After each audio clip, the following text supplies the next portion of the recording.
Assalamualaikum warahmatullahi wabarakatuh.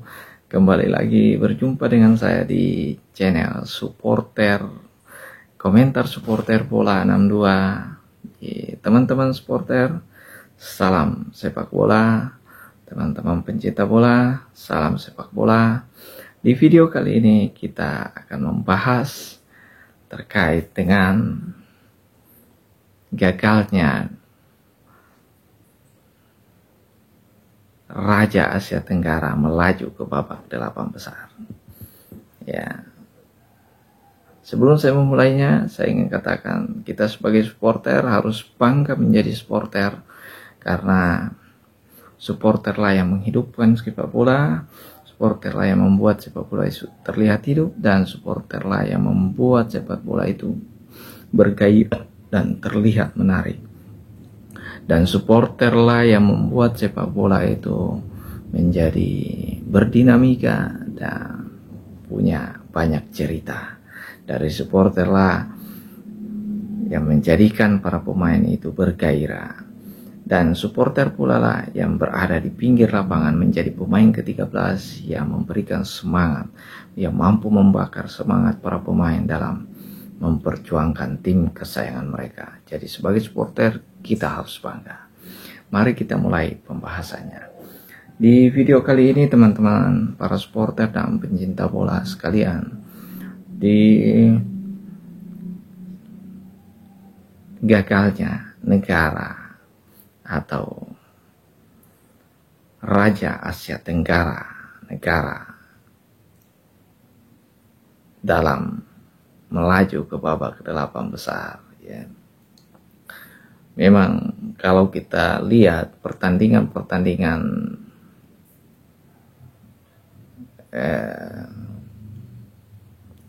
di masing-masing grup memang sangat seru, ya, luar biasa.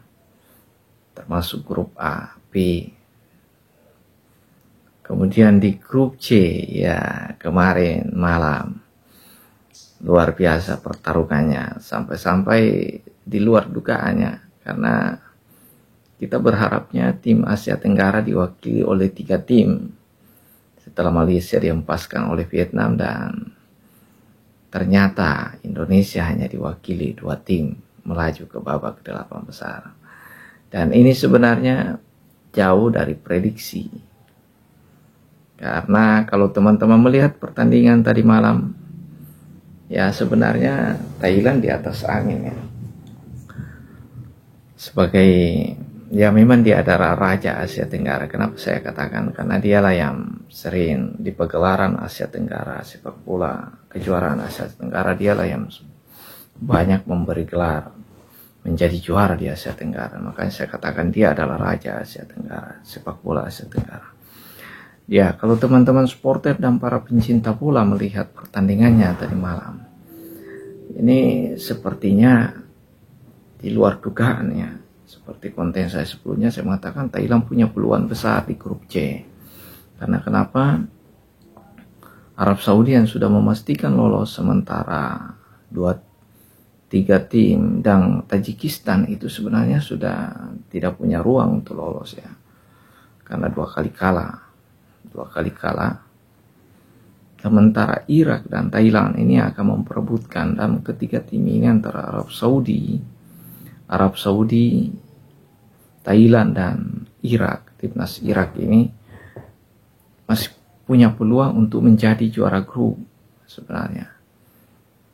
Dan menariknya, di pada pertandingan kali ini sepertinya mungkin teman-teman supporter punya sudut pandang yang lain, atau teman-teman para pencinta bola punya sudut pandang yang lain terkait apa yang saya sampaikan ini. Tapi kalau kita lihat hitung-hitungan dan statistik pertandingannya, saya pikir Thailand sebagai Raja Asia Tenggara lebih punya peluang untuk lolos 8 besar, ya, teman-teman supporter dan para pencinta bola. Kenapa saya katakan demikian? Karena di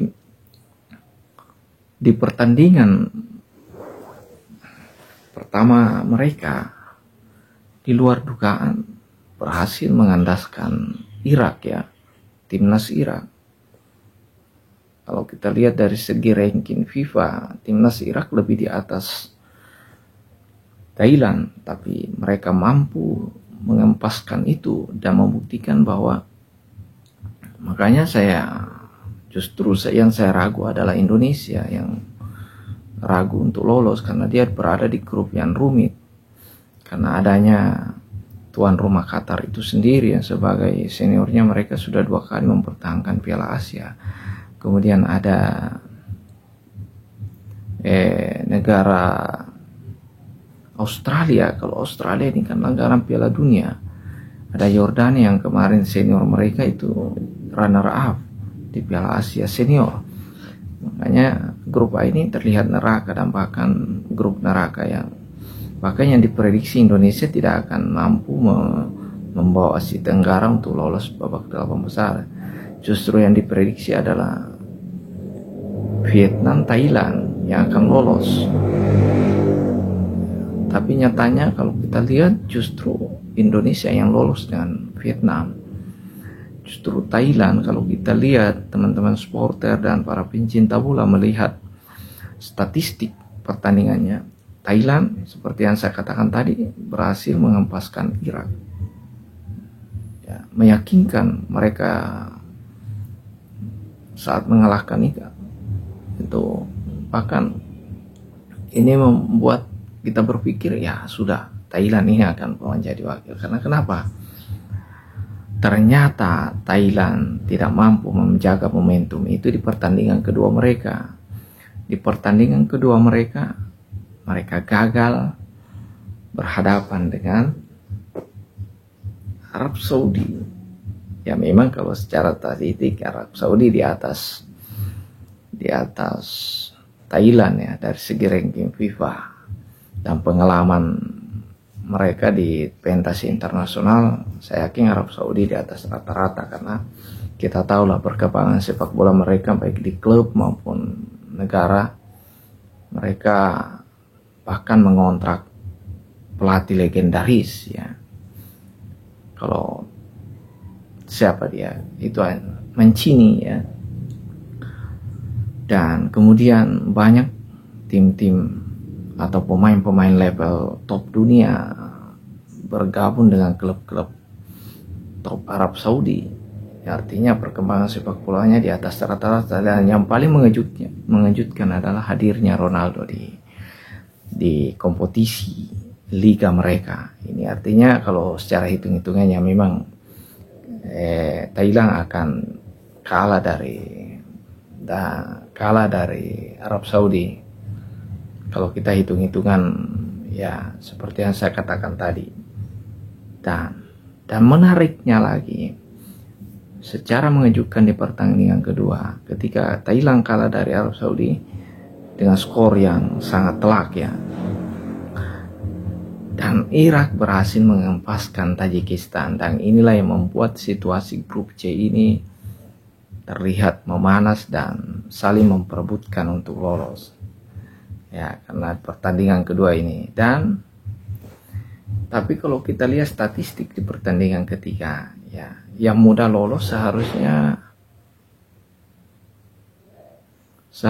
yang mudah lolos adalah Thailand. Karena apa? Karena Tajikistan ini kan sudah 2 kali kalah. Itu artinya mereka sudah tidak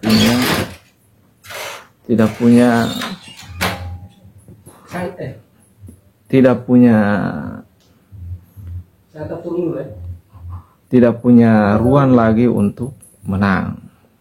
Karena kenapa di pertandingan ketiga mereka akan berhadapan dengan Tajikistan yang notabene-nya sudah 2 kali kalah. Sementara Irak dan Arab Saudi tinggal menahan imbang selesai. Dan saya pikir Arab Saudi tidak punya beban sebenarnya. Dan ini yang membuat Thailand juga dilema kalau menurut saya. Mungkin teman-teman supporter lain dan para pencinta bola punya sudut pandang lain, silahkan di komen dan Ya, tapi kalau menurut sudut pandang saya di pertandingan ketiga ini, ya antara Arab Saudi, Thailand, dan Irak ini dilema, membuat situasinya agak rumit. Karena kenapa? Arab Saudi berhadapan dengan Irak. Kalau kita tahu Arab Saudi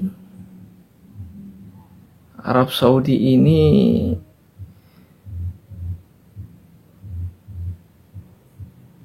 sudah dipastikan lolos, tinggal mencari juara grup, menjadi juara grup. Sudah dipastikan lolos dan harus menjadi juara grup. Kalau mau jadi juara grup setidaknya imbang dengan Irak. Tapi di sisi lain, dengan padatnya kompetisi, ini membuat tim Arab Saudi juga dilema menurunkan pemain-pemain andalan mereka juga. Karena ini sudah tidak berpengaruh. Dan bahkan di grup D ini, saya pikir dia tidak akan pilih lawan. Arab Saudi tidak akan berusaha memilih lawan, baik itu Uzbekistan maupun Vietnam. Nah, mungkin inilah yang membuat Irak berhasil memenangkan. Ini sudut pandang saya. Mungkin inilah yang menjadi alasan kenapa Irak berhasil memenangkan pertandingan ini. Karena Arab Saudi berusaha menjaga stamina para pemain. Ini dan membuat berbalik arah. Artinya klasemen menjadi berubah. Arab Saudi di atas, kemudian Arab Saudi di bawah, bergeser ke bawah. Setelah pertandingan itu berakhir, Irak ke atas karena Arab Saudi kalah head to head, sama-sama 6 poin.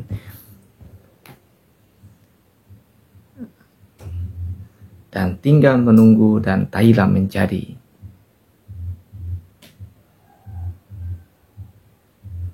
dan melawan Tajikistan. Kalau kita lihat secara matematis, Tajikistan tidak punya ambisi untuk menang. Karena kenapa? Dia sudah 2 kali kalah.